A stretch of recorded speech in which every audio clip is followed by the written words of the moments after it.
अस्सलाम वालेकुम दोस्तों, मैं हूं शाहिद हुसैन। उम्मीद करता हूं आप सब खैरियत से होंगे। चीफ जस्टिस जस्टिस उमर आता बंदियाल का आज आखिरी रोज था। रिटायरमेंट से पहले उन्होंने जुम्मे के रोज ऐसा लग रहा है कि क़यामत ढा दी है। और वो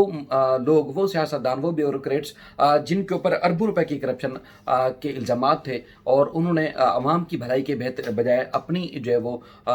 उनकी फलाह और उसके बाद अपने केसेस माफ़ कराने में कोई कसर नहीं छोड़ी, उनको आज उनके ऊपर क़यामत ढा दी गई है। और वो तमाम मुकदमात जिन जिन अदालतों से वापस भेजे गए थे, अब उनकी न सिर्फ तहकीकात होगी बल्कि वो लोग भी इस सारे जुर्म में शामिल हो गए हैं जिनके जो इंक्वायरियाँ थी, जिनके नैब तहकीकात कर रहा था, रेफरेंसेस अब दाखिल नहीं हुए थे अब तक, उनको भी अब कटहरे अमल से गुजरना पड़ेगा। यानी कि वो तमाम केसेस 7 रोज़ के अंदर अंदर वापस भेज दिए जाएंगे। अब पीपल्स पार्टी के कितने ऐसे रहनुमा हैं, ऐसे जाले हैं जिनके मुकदमात जो है सब अदालतों को वापस भेजे गए हैं, उसके बाद नून लीग के कितने हैं, दीगर जमातों के कितने हैं जिन्होंने फ़ायदा उठाया था, और उसके बाद फिर मजमूई तौर पर कितने जो है वो ब्यूरोक्रेट, सियासतदान और दीगर अफराद हो सकते हैं, उनकी मुकम्मल तफसीलात एक तो आपके सामने रखेंगे। दूसरा ये है कि कितनी बड़ी करप्शन थी जो मुल्ज़मान ने NRO 2 के तहत जो है वो माफ़ कराई, NRO 2 के तहत फ़ायदा उठाने की कोशिश की, उसकी तफसीलात भी आपके सामने रखेंगे। और उसके साथ साथ कुछ और तफसीलात भी हैं, पीपल्स पार्टी का क्या कहना है, उनकी जो है वो इस सारे मामले में डिटेल आपके सामने रखेंगे। सबसे पहले तो आज जिस तरह का फैसला है, हम कोशिश करते हैं कि वो फैसले की जो तमाम जो तफसीलात हैं वो आपके सामने रखें कि अदालत ने अपने इस हुक्मनामे में क्या करार दिया था कि जो तरमीम थी 16 महीने में दीगर सियासी जमातों की तरमीम के बाद जो है वो क्या क्या इन्होंने फ़ायदे उठाए थे, अदालत ने उनकी उस फैसले में क्या कहा है, और उसके बाद फिर मज़ीद क्या डिटेल है अदालत ने वो आपके सामने मैं सबसे पहले रख देता हूँ। उसके बाद फिर आगे बढ़ेंगे कि मज़ीद जो है वो कितने लोग हैं जिनको मुश्किलात का सामना करना पड़ सकता है। एक तो ये है कि जो यानी कि आम लोग हैं, वो लोग जो मुल्क और कौम की भलाई चाहते हैं, आज के फैसले के बाद उनका तमाम लोगों का ये कहना है कि जो फैसला है अदालत का वो मुकम्मल तौर पर कानून और आइन की रोशनी के मुताबिक है, और इससे न सिर्फ आवाम की भलाई के लिए बल्कि जो लूटी हुई रकम थी, जो कि आप देखा जाए तो जैसे PIA बैठ गया, एयर बिल्लू उठ गया, उसके बाद रेलवे बैठ गया, मुख्तलिफ जो ट्रांसपोर्ट माफिया हैं उनके जो है वो फ़ायदे हो गए। इस तरह पाकिस्तान स्टील मिल बैठ गई, और दीगर जो स्टील मिल जो प्राइवेट कंपनियाँ हैं, चाहे किसी भी सियासी रहनुमा की हैं, वो ऊपर जा रही हैं। इसके अलावा शुगर मिलें और दीगर जो कौमी जो मफाद के काम करने वाले इदारे थे वो तमाम तबाह हो चुके हैं, और इन सियासतदानों के ना सिर्फ बिजनेस ऊपर जा रहे थे बल्कि उनकी जो है तमाम जो कारोबार थे वो भी तरक्की कर रहे थे। उसमें जस्टिस जो मंसूर अली शाह साहब ने, उन्होंने इख्तलाफी नोट लिखा था, और उसके बाद फिर बाकी जो 2 जजेस हैं उन्होंने, यानी कि जस्टिस चीफ जस्टिस साहब उमर अता बंदियाल और उसके अलावा इजाज़ हसन साहब ने जो दरख्वास्त थी उसमें उनका आर्टिकल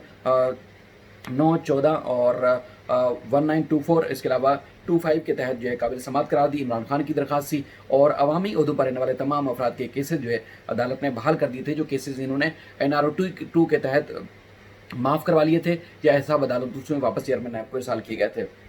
अवामी उहदों पर बैठे तमाम अफराद के जो मुकदमात थे वो ना सिर्फ बहाल किए हैं अदालत ने, बल्कि ये भी कहा है कि इनको तमाम लोगों को मुकदमात का सामना करना पड़ेगा, और रेफरेंस जो ख़त्म हुए थे उस मामले को भी अदालत ने कलअदम करा दिया, और अवामी उहदों पर बैठे तमाम अफराद के मुकदमात जो अदालत ने कहा बहाल होंगे। और साथ ही साथ जो आमदन से ज़ायद असासा जात बनाने के हवाले से जो तरमीम थी अदालत ने उसको जो है वो बरकरार रखा है।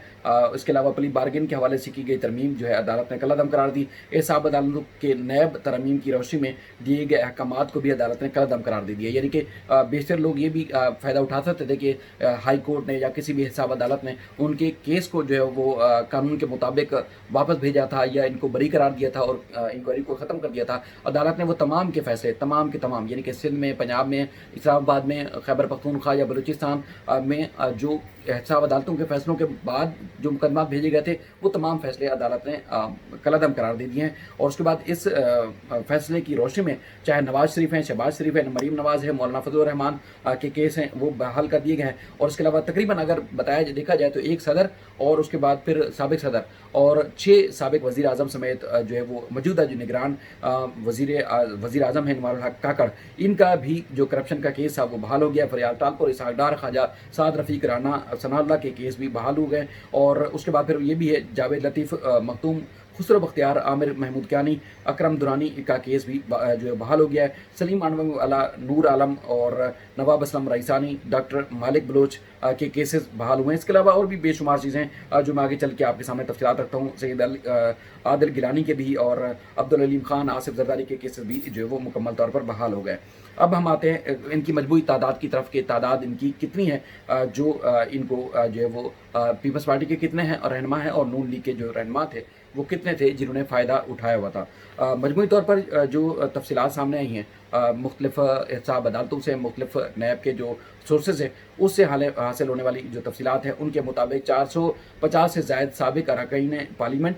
हाजिर सर्विस और रिटायर्ड अफसरान और कुछ प्राइवेट जो कारोबारी हजरात हैं अब वो नैब के रेडार पर आ सकते हैं। और तकरीबन 1809 रेफरेंसेस से इन्वेस्टिगेशंस, इंक्वायरियाँ और इसके अलावा दीगर जो शिकायत थी वो दोबारा खुल गई हैं। 700 अरब रुपए से ज़ायद जो केसेस से जो माफ़ करा दिए गए थे उनको जो है वो अब दोबारा से खोल दिया गया। इसके अलावा तकरीबन 14 वज़ीर आला है, 78 वज़रा है और 176 MP और इसके अलावा 114 अफसरान हैं और उनके केसेस जो है दोबारा खुले हैं। और कुछ मज़ीद तफसीलात जो सामने आई हैं उसके मुताबिक मजमूई तौर पर तो जो इन्वेस्टिगेशन और इंक्वायरी की तफसीलात है उसमें 1300 अरब रुपए आप अंदाज़ा लगा सकते हैं कि मुख्तलिफ मुल्क का किस तरह दिवालिया निकला हुआ है। 1300 अरब रुपए की जो रकम थी लूटी हुई थी उनके केसेस जिन्होंने जो है वो माफ़ करवाए थे। तो सुप्रीम कोर्ट की रोशनी जो फैसला उसकी रोशनी में पीपल्स पार्टी के तकरीबन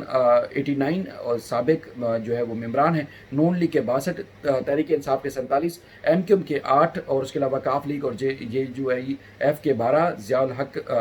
ज़िया लीग के जो है 1 और इसके अलावा पख्तूनख्वा वतन पार्टी, अवामी पार्टी और इसके अलावा दीगर जो पार्टियाँ हैं उनकी 11 और उसके अलावा नेशनल पार्टी के 6, जबकि नेशनल पार्टी के अरकान के खिलाफ जो 3 इंक्वायरी हैं और केसेज हैं वो मजीद शुरू होंगे। ये नैब ज़राए की तरफ से तफसीलात बताई गई हैं। अब बिलावल भुट्टो का ये कहना है, आपने खुद भी कई दफ़ा तकरीर में सुना होगा, जब 16 महीने की इनकी हुकूमत मिली थी इनको, अब तो ये इस वक्त ये खुद भी कह रहे हैं, मान रहे हैं कि ये जो तरमीम की थी वो गलत की थी।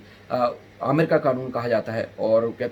रहे थे कि हमने तो भुगत लिया है, अब मज़ीद लोग आएंगे जो भी भुगतेंगे। लेकिन बिलावल भुट्टो का ये कहना था कि हम तो सिंध की आवाम की खिदमत कर रहे थे, लेकिन जो केसेस माफ़ करवा रहे थे वो तो हमारे इत्तेहादी थे, यानी कि नून लीग, फे और उसके अलावा काफ लीग और दीगर ऐसे जो रहनुमा और कारकुनान थे या जिन वो लोग जो हुकूमत में शामिल थे, मुख्तलिफ वजारतों के मज़हब भी ले रहे थे, वो केस ना सिर्फ उन्होंने माफ़ करा लिया बल्कि अपने आप को बरी भी करवा लिया इन 16 महीनों में। तो आप अंदाज़ा लगाएं कि अगर इमरान खान की हुकूमत जब ख़त्म हो रही थी, ख़त्म हो गई थी, उसके बाद फिर उनको ख़त्म करने के बाद जब ये इन्होंने टेक ओवर कर लिया था, तो अगर इन 16 महीनों में सही तवज्जो के साथ अगर अपने फ़वाइद हासिल करने के बजाय, NRO 2 लेने के बजाय अगर सही मानों में आवाम की खिदमत की जाती, मुल्क का जिस तरह दिवालिया निकला हुआ है, आवाम तबाह बर्बाद हो चुके हैं, अगर ये सही मानों में खिदमत कर रहे होते, अपने केसेस माफ़ ना करवा रहे होते, तो यकीन माने मुल्क की ये हालत ना होती। ये इस वक्त मजमूई तौर पर मुल्क की सूरत हाल बन चुकी है। तो अब बिलावल भुट्टो का ये कहना है कि देखें जी, हमें तो कोई मसला नहीं है, लेकिन ये है कि और लोगों को परेशानी होगी, हमने तो पहले भुगता हुआ है। मसला ये है कि भुगता हुआ है वो अधूरा छोड़ दिया था, अब मुकम्मल होगा, क्योंकि हमने आपको वीडियोस में बताया था, अब इदारों ने ये तय कर लिया है। जिस तरह मैंने आपको 1-2 वीडियोस में पहले बताया था कि अब ये तय कर लिया गया है कि जो कच्चे के डाकू हैं उनके खिलाफ ऑपरेशन रेंजर्स करेगी, तो रेंजर्स की एक्टिविटी नजर आ गई है और 6 महीने के लिए इख्तियारात मजीद बढ़ा दिए गए हैं। और जो इससे पहले 90 रोज़ की डिटेंशन का एक कानून था 11EEE, उसके तहत भी इख्तियारात जो है मजीद मिलने जा रहे हैं। तो आप अंदाज़ा लगाएं कि जिस तरह डाकू हैं, डाकुओं के सरपरस्त या टेरर फंडिंग करने वाले हैं, उनको भी किसी तरह नहीं छोड़ा जाए। इसके अलावा ये जो केसेस है जो ख़त्म हो गए थे या 16 महीने में या 2 साल में, जिस तरह नैब का काम ठप हो गया था, अब दोबारा न सिर्फ इंक्वायरियाँ बल्कि तमाम शवाहिद और सबूतों के साथ हासिल कर ली गई थी। अब बल्कि आपको अब ज़्यादा काम पहले की निस्बत ज़्यादा काम नज़र आएगा, बिला तफरीक नज़र आएगा, जो सोर्सेज बताते हैं। अब किस तरह किसका जो है वो ज़्यादा बैठेगा, किसको ज़्यादा फ़ायदा होगा, किसको नुकसान होगा, ये कहना कबल अज़ वक्त होगा। लेकिन ये है कि वाकई आपको बड़े पैमाने पर जो लूटी हुई रकम थी करप्शन की, वो ना सिर्फ वापस आएगी बल्कि नैब और दीगर तहकीकाती इदारे आपको एक्टिव भी नजर आएंगे और उन करप्ट माफिया और अनासर के खिलाफ भरपूर कार्रवाई होती हुई नजर आएगी। बल्कि ना सिर्फ सजाएं होंगी बल्कि रकम भी वापस कौमी खजाना में जमा होगी। उम्मीद है कि मामला बेहतर होंगे। अपना ख्याल रखिएगा। अल्लाह हाफिज़।